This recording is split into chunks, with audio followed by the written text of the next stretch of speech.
Bismillahirrahmanirrahim. Assalamualaikum warahmatullahi wabarakatuh. Fakta Sejarah kembali membawakan kisah dari Mas Agil. Untuk teman-teman yang pengen tahu beliau nulis apa aja, teman-teman bisa kepoin di akun Twitternya. Untuk linknya ada di deskripsi ya. Dan sebelum kita masuk ke selengkapnya, mari kita berdoa dulu. A'udzu bikalimatillahit tammati min syarri. Bismillahirrahmanirrahim. Wa huwas samiul alim.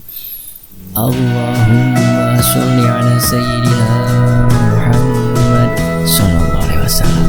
Ini dia selengkapnya berdasarkan kisah nyata.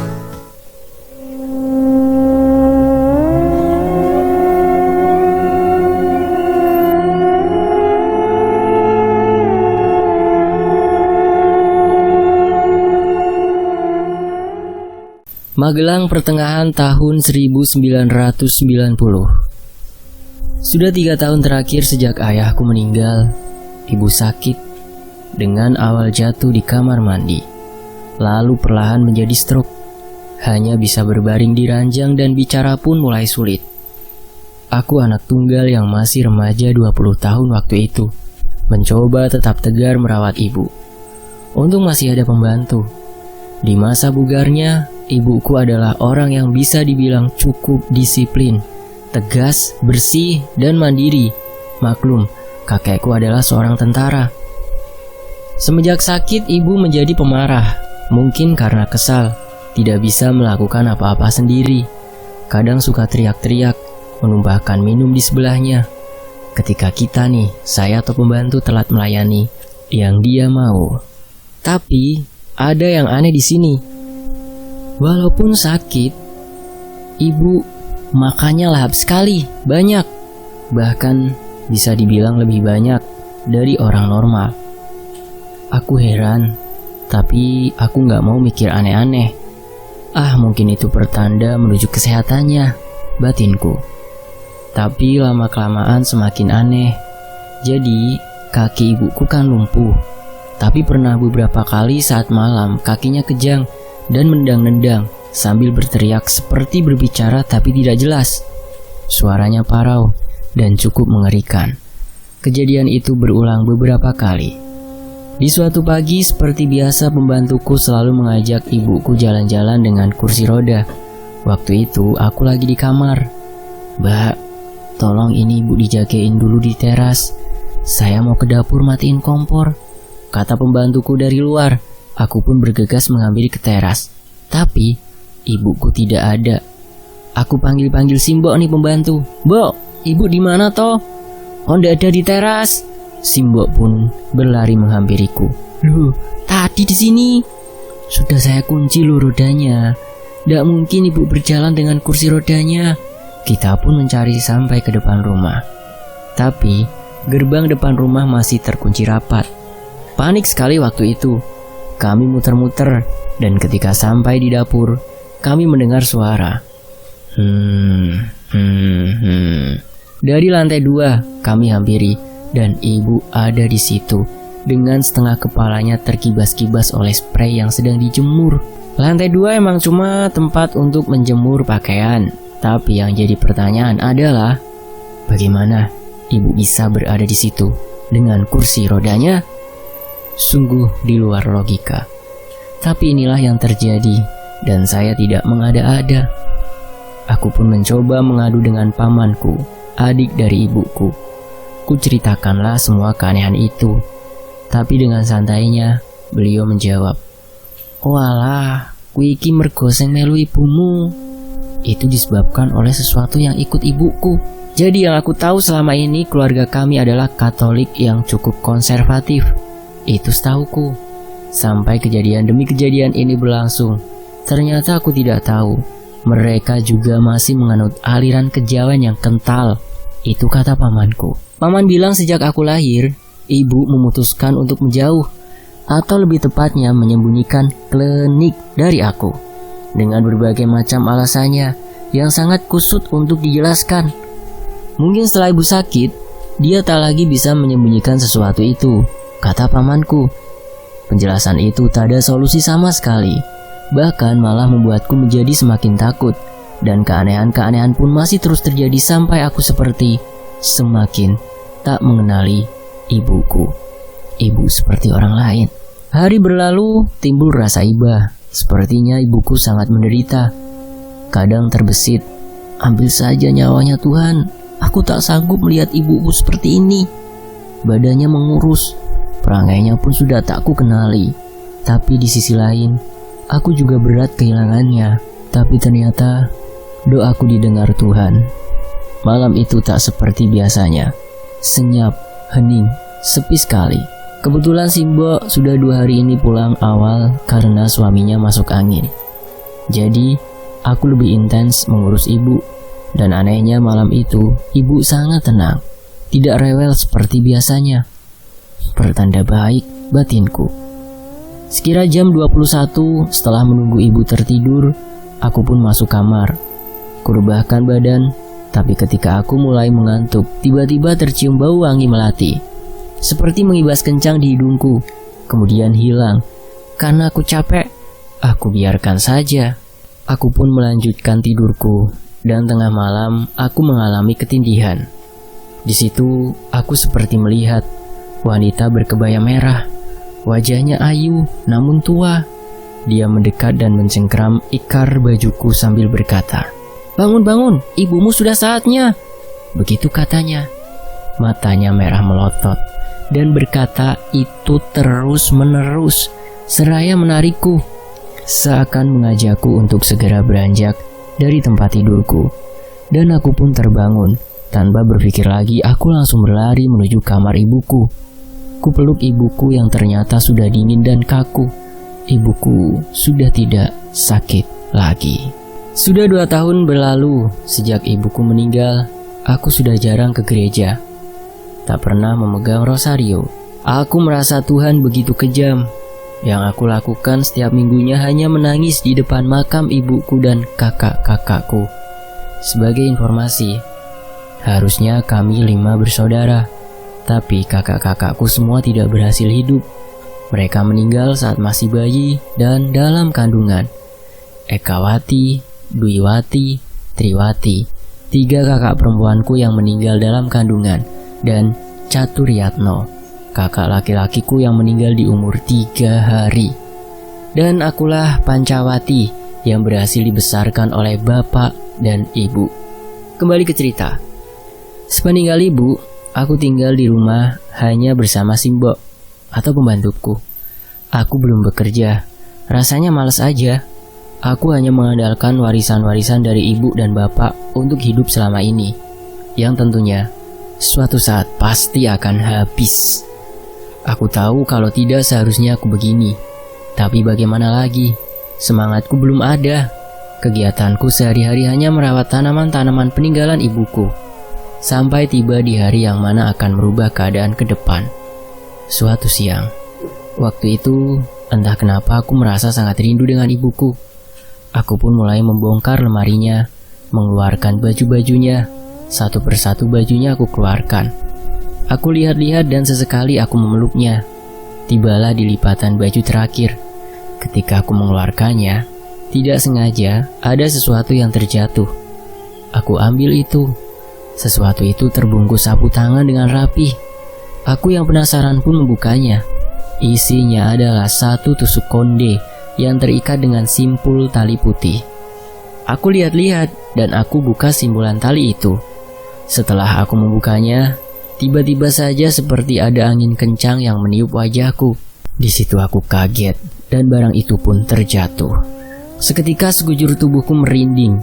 Aku pun membungkus kembali barang itu tanpa aku ikat lagi simpulnya. Ku kembalikan di tempat semula. Dengan buru-buru aku masukkan lagi baju-baju ibu ke lemari. Aku pun keluar kamar dengan perasaan yang aneh. Ada apa itu tadi? Aku mencoba tidak memikirkannya. Singkat cerita, malam pun tiba. Sekira jam 9 malam ketika aku ingin tidur, aku mencium bau bunga melati yang sangat tajam. Sumbernya dari pintu depan rumah. Segera aku memanggil Simbo untuk meyakinkan bau melati itu. Simbo pun datang, dan memang benar Simbo pun juga menciumnya. Kita bolak-balikan pintu, memang baunya dari situ. Tapi titiknya kita tidak bisa memastikan. Aku merasa takut waktu itu. Aku pun menyuruh Simbo untuk tidur bersama denganku. Tapi di kamar kita malah tidak bisa tidur. Kita pun ngobrol-ngobrol. Entah apa itu topiknya, aku agak lupa. Dan di tengah obrolan itu, tiba-tiba terdengar suara orang batuk. 2 kali. Kita pun terdiam dan saling memandang. Suara batuk itu terdengar lagi sekali. Sepertinya suaranya berasal dari kamar ibu yang letaknya bersebelahan dengan kamarku. Jangan-jangan maling, kata Simbo agak berbisik. Simbo pun ingin memastikannya. Aku yang takut juga tak mau ditinggal sendiri. Kita pun mengendap-endap ke kamar ibu. Perlahan kita buka pintunya. Tapi ketika Simbo menyalakan lampunya, keadaan kamar pun sudah tidak biasa. Seperti diranjang sudah tidak rapi, ujung-ujungnya sudah keluar dari selipan. Seperti baru saja ada yang tidur di situ. Simbo mengecek jendela, tapi masih terkunci rapat. Buru-buru Simbo merapikan tempat tidur itu, dengan aku yang hanya berdiri ketakutan di depan pintu. Setelah itu kita pun kembali ke kamar dengan bertanya-tanya, apakah itu tadi? Kita agak terkaget melihat kursi roda yang kini sudah berada di pintu depan. Padahal kursi roda itu sudah dilipat dan berada di gudang. Dengan agak canggung, Simbo pun mengembalikan kursi roda itu di gudang belakang. Wah, ada yang tidak beres ini, batinku. Pagi itu kita pun beraktivitas seperti biasa. Aku terus berpikir, apa itu karena tusuk konde itu? Sekira 3 hari berlalu, aku sudah mulai melupakan kejadian janggal itu. Hari itu pamanku datang membawa anjing. Katanya ini untukku, agar tidak kesepian. Namanya Elmo. Sudah cukup besar. Aku cukup senang waktu itu. Tapi anehnya, si Elmo ini tidak mau masuk rumah. Dia hanya duduk di depan pintu sembari sesekali menggonggong. Mungkin belum terbiasa, batinku. Sampai sore harinya pamanku pulang, si Elmo ini masih tidak mau masuk. Akhirnya aku gendong saja Elmo masuk ke kamar. Singkat cerita, malam pun tiba. Ketika aku tertidur, aku terbangun oleh suara Elmo yang ketakutan. Dia bersembunyi di kolong tempat tidurku. Bersamaan dengan itu, aku merasa ingin buang air kecil. Aku pun pergi ke kamar mandi. Tidak ada perasaan apa-apa waktu itu. Ketika melewati dapur, aku melihat Simbo sedang memetiki sayuran. Aku menyapanya, tapi Simbo diam saja. Aku pun masuk ke kamar mandi yang kebetulan berada dekat dapur itu. Setelah aku keluar, Simbo sudah tidak ada. Mungkin Simbo sudah tidur di kamarnya, pikirku. Aku pun kembali ke kamar. Jadi, kamar aku berada di ruang tengah, bersebelahan dengan ruang tamu. Kembali ke cerita. Jadi ketika aku hendak masuk ke kamar, aku melihat sesuatu di ruang tamu. Meskipun suasana agak gelap, tapi di situ terlihat cukup jelas. Kursi roda ibu ada di situ, dan terlihat juga siluet orang yang duduk di kursi itu. Dan terdengar jelas nafasnya yang terengah-engah, memecah keheningan malam itu. Entah kenapa, pandanganku hanya terfokus dengan sosok di kursi roda itu. Sosok itu duduk menghadap pintu, membelakangiku. Nafasnya yang terengah-engah, iramanya mulai semakin meninggi, dan perlahan sosok itu menoleh ke arahku. Lehernya memutar 180 derajat. Mukanya gak begitu jelas, hanya terlihat matanya yang merah menyala. Sosok itu membuka mulutnya dan teriak pelan seperti mendesis. Tubuhku gemetar, sekujur badanku bergidik. Aku pun teriak sekencang-kencangnya. Sampai Simbo pun terbangun dan menghampiriku. Aku tidak bisa berbicara, hanya bisa berteriak sambil mengacungkan jariku ke arah sosok itu yang sekarang sudah lenyap, begitu juga dengan kursi rodanya. Apakah itu cuma ilusi? Tapi itu terlihat terlalu nyata untuk dikatakan halusinasi. Aku pun dipapa oleh Simbo ke kamar. Dan barulah setelah di kamar, aku menangis. Aku mengatakan kalau itu benar-benar nyata. Simbo hanya menganggukkan kepalanya. Simbo pun menemaniku hingga aku tertidur. Dan esoknya, aku terbangun dengan badan yang pegal-pegal. Aku lihat banyak memar biru di tanganku. Aku pun berjalan keluar kamar. Aku pandangi sudut ruang tamu tempat di mana semalam aku melihat sosok menyeramkan itu. Aku masih merasa ketakutan. Cepat-cepat aku berjalan ke dapur, menghampiri Simbo. Terlihat Simbo sedang memetiki sayur, mungkin hendak memasak. Seketika aku teringat, "Loh, bukannya semalam sayur itu sudah dipetiki, Mbok?" Tanyaku. "Semalam gimana maksudnya, Mbak?" Jawab Simbo. "Itu kan semalam sekitar jam 1-an saya lihat Simbo di dapur lagi metiki sayur." Tanyaku. "Enggak, Mbak. Simbo semalam tidur gasik. Simbo baru bangun setelah dengar jenengan teriak." "Jangan nakut-nakuti toh, Mbak," timpal Simbo. Oh ya udah, aku pun bergegas ke kamar karena mendengar suara Elmo yang menggonggong terus-menerus. Sepertinya dia lapar. Bergegas aku merebus hati ampela bakal si Elmo. Singkat cerita, sore harinya tubuhku merasa semakin sakit dan pegal-pegal. Badanku pun mulai menggigil demam. Setelah minum obat, aku pun tertidur dengan Elmo yang berada di sampingku. Dan aku pun bermimpi didatangi oleh wanita berkebaya merah. Dia adalah wanita yang pernah mendatangiku di antara mimpi. Bertahun lalu ketika ibu hendak menjemput ajalnya. Di dalam mimpi itu, wanita ini berkata, "Saiki aku melu kowe yo, pokoknya kowe," dengan senyuman yang menyeringai. Seketika aku terbangun dengan keringat kuyup, tapi di sini badanku sudah terasa ringan. Dan anehnya memar-memar biru yang ada di tanganku sudah hilang. Aku melihat jam masih pukul 10 malam. Di sini aku merasa sangat haus. Aku memanggil-manggil Simbo, tapi tak kunjung datang. Akhirnya karena takut, aku mengajak Elmo yang masih terjaga untuk menemaniku keluar kamar. Aku pun pergi ke dapur untuk mengambil minum, sembari menengok ke kamar Simbo. Ternyata beliau sedang tertidur pulas. Kasihan, pasti dia capek mengurus aku dan rumah sebesar ini. Setelah minum, aku dan Elmo berjalan menuju kamar. Tapi ketika sampai di depan pintu kamar, si Elmo berhenti. Aku pun melewatinya dan hendak masuk kamar, sembari mengajak Elmo kembali masuk. Tapi di situ Elmo masih saja berhenti menghadap pintu kamar ibu. Di situ Elmo menggeram, seperti ingin berkelahi, dan sayup-sayup terdengar suara orang bersenandung. Setelah aku cermati, dan memang benar suara itu berasal dari kamar ibu. Segera aku tarik kalung leher Elmo. Aku paksa Elmo masuk kamar. Di situ jelas aku merasa sangat ketakutan. Suara itu terdengar semakin jelas, dibarengi dengan suara gonggongan Elmo.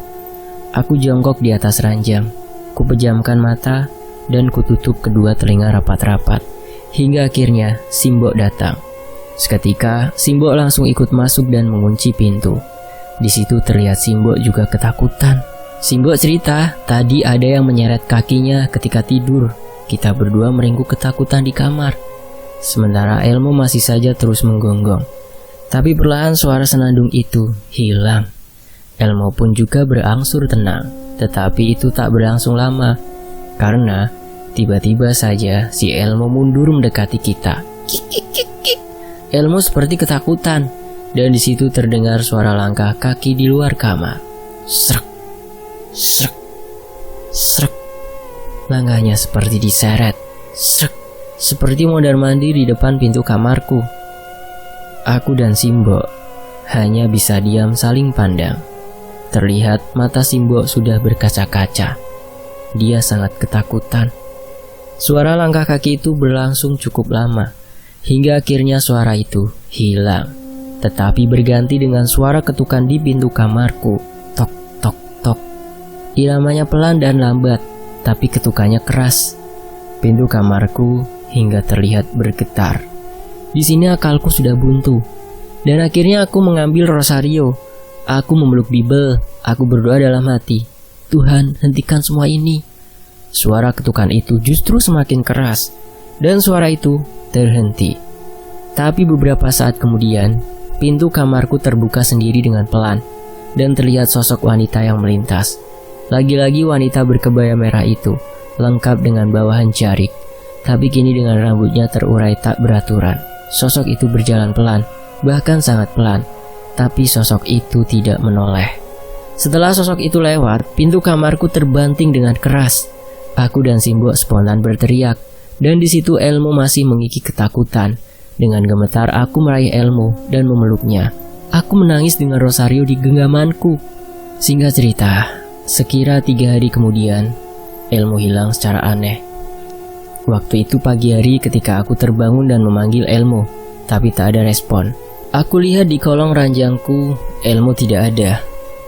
Anehnya, di sini pintu kamarku masih terkunci, dan aku ingat betul kalau semalam dia berada denganku di kamar. Aku keluar dan memanggil-manggil namanya, tapi tidak ada respon. Dan beberapa saat kemudian Simbok yang sedang menyapu pekarangan belakang rumah tiba-tiba teriak, "Mbak, Elmo, Mbak!" Aku langsung berlari menghampirinya, dan di situ aku melihat Elmo sudah kaku. Aku menangis dan bertanya-tanya, apa yang terjadi? Sembari Simbok menenangkanku, aku bercerita kalau Elmo semalam berada di kamar dan pintunya aku kunci. Bagaimana dia bisa berada di sini? Aku mencoba merelakannya, dan aku kuburkan Elmo di pekarangan belakang rumah itu, di depan gudang, tepatnya 2 meter dari dimana dia ditemukan meninggal. Hari itu juga aku mengajak Simbok untuk pergi ke rumah paman. Terus terang, aku merasa terancam tinggal di sini. Singkat cerita, sampailah aku di rumah paman. Aku ceritakan semua yang terjadi, termasuk tentang Elmo yang mati. Akhirnya paman memutuskan agar aku dan Simbok tinggal di rumahnya untuk sementara waktu. Aku pikir semua ini akan berhenti, tapi ternyata tidak juga. 3 hari berturut-turut. Dari hari pertama, aku selalu bermimpi didatangi oleh sosok wanita berkebaya merah itu. Sampai mau gila rasanya. Aku pun mengadu lagi kepada paman, tapi paman berkata dia tidak bisa berbuat apa-apa. Akhirnya cara terakhir kita tempuh, yaitu mengadu kepada Romo. Singkat cerita, kita datang ke gereja, bercerita semua kepada Romo. Paman pun juga bercerita jujur tentang seluk-beluk ibu dahulu. Setelah kita bercerita panjang lebar, Romo hanya tersenyum dan berkata, "Kamu beruntung, karena kamu sudah dibaptis." Beruntung bagaimana batinku? Lawang selama ini aku menderita diganggu. Entah itu apa, yang jelas dia telah mengganggumu. Jadi dia bisa dikategorikan iblis. Begitu kata Romo. Jujur aku di situ agak kurang paham. Dia pasti ingin merasukimu. Tapi karena kamu sudah dibaptis, dia tidak akan bisa. Jadi dia sekarang terus memaksa untuk merasuk ke jiwamu. Begitu timbal Romo. Harusnya kamu rajin ke gereja, biar hatimu bersih dan tenang. Karena iblis akan mudah mengganggu hati yang jauh dari Tuhan dan sedang kecewa, kata Romo kembali. Di situ entah kenapa aku langsung menangis hingga sesak rasanya. Romo kembali berkata, 5 hari lagi kita berkati rumah itu supaya dia pergi. Tapi kamu harus tinggal di sana dan lawan, jangan takut. Singkat cerita, kami pun pulang. Sesuai perintah Romo, aku harus tetap tinggal di rumah. Tapi di sini aku mulai ada sedikit keberanian. Aku pun pulang ke rumah bersama Simbok. Tapi karena paman tak tega, dia juga ikut menginap untuk 5 hari ke depan, hingga nanti rumahku diberkati. Di rumah sore itu suasananya kini agak berbeda, lebih tenang. Kami ngobrol bertiga dengan topik yang berbeda. Bukan cerita seram tentunya. Hingga kami tertawa terbahak-bahak. Tak terasa waktu sudah semakin malam. Kita pun beranjak ke ruangan masing-masing. Simbok di kamarnya, paman di depan TV, dan aku di kamarku. Sengaja aku tidak menutup pintu kamarku agar tetap bisa melihat paman yang tengah menonton TV di ruang tengah. Sebelum tidur, aku membaca majalah-majalah lamaku. Hingga aku merasa kantuk. Ketika aku ingin menuju pintu untuk menutupnya, saat beranjak dari ranjang, kakiku seperti menyentuh sesuatu. Ternyata itu adalah kalung Elmo. Aku pun kembali duduk sambil mengusap-ngusap kalung itu. Sedih sih sebenarnya, tapi di situ aku merasa rela. Aku letakkan kalung Elmo di samping ranjangku. Aku pun kembali berjalan untuk menutup pintu kamar. Terlihat di luar sepertinya paman juga sudah tidur. Tapi ketika pintu sudah ditutup, tiba-tiba aku melihat sosok wanita itu lagi di balik pintunya, tepat di depan wajahku. Aku ingat sekali. Tatapnya tajam, rambutnya terurai. Aku roboh dan mundur dengan terseok-seok, sembari terus melihat sosok itu. Jangankan teriak, berkata-kata saja aku tidak bisa. Tapi perlahan sosok itu berubah menjadi sangat rapi dan cantik. Dia menyodorkan satu tangannya dan berkata, "Melu aku, Nduk." Aku hanya bisa menggelengkan kepala. Tapi sosok itu berkata lagi dengan nada yang lebih tinggi, "Melu aku, Nduk." Di situ akhirnya aku bisa teriak, "Ora!" Sosok itu pun menghampiriku. Tapi tiba-tiba ada seseorang yang memelukku dari belakang. Setelah aku menoleh, sosok itu adalah ibuku. Beliau pasang badan dan berkata, "Iki anakku yo." Dan aku terbangun. Di pagi hari itu mimpi. Tapi apakah itu benar mimpi? Aku terbangun dengan perasaan bingung. Yang jadi pertanyaan adalah, kapan aku tidur? Itu sangat nyata untuk disebut mimpi. Itulah terakhir kalinya aku diganggu oleh sosok wanita berkebaya merah itu. Karena hari berikutnya sudah tidak ada lagi hal-hal aneh yang terjadi. Hingga tiba di hari rumah ini diberkati oleh Romo. Singkat cerita, setelah proses pemberkatan, rumah ini menjadi lebih tenang. Tidak ada lagi gangguan ataupun hal-hal aneh yang terjadi. Aku juga punya anjing lagi. Aku beri juga nama Elmo. Simbo juga masih setia mengurus rumah ini hingga aku menikah di tahun 1997. Beliau pensiun setahun kemudian, tapi kami masih berhubungan baik seperti keluarga. Hingga Simbo meninggal di tahun 2012 lalu karena sudah sepuh. Oh ya, Elmo juga ikut ke surga di tahun 2000-an. Hingga cerita ini ditulis, aku masih tinggal di rumah ini bersama suami dan anak-anakku. Sekian, Bule Pancawati tahun 2021. Demikianlah sebuah kisah yang dituliskan kembali oleh Mas Agil Saputra. Terima kasih Mas Agil, dan tentunya makasih banget buat teman-teman yang udah mau nyimak kisah ini di sini. Saya pamit ya. Pada mampir dong ke channel Cadangan Admin. Itu nanti di layar akhir ada ya. Tinggal dipilih saja. Nanti akan masuk ke channel Cadangan Admin otomatis. Saya pamit. Wassalamualaikum warahmatullahi wabarakatuh. Alhamdulillahirabbil alamin.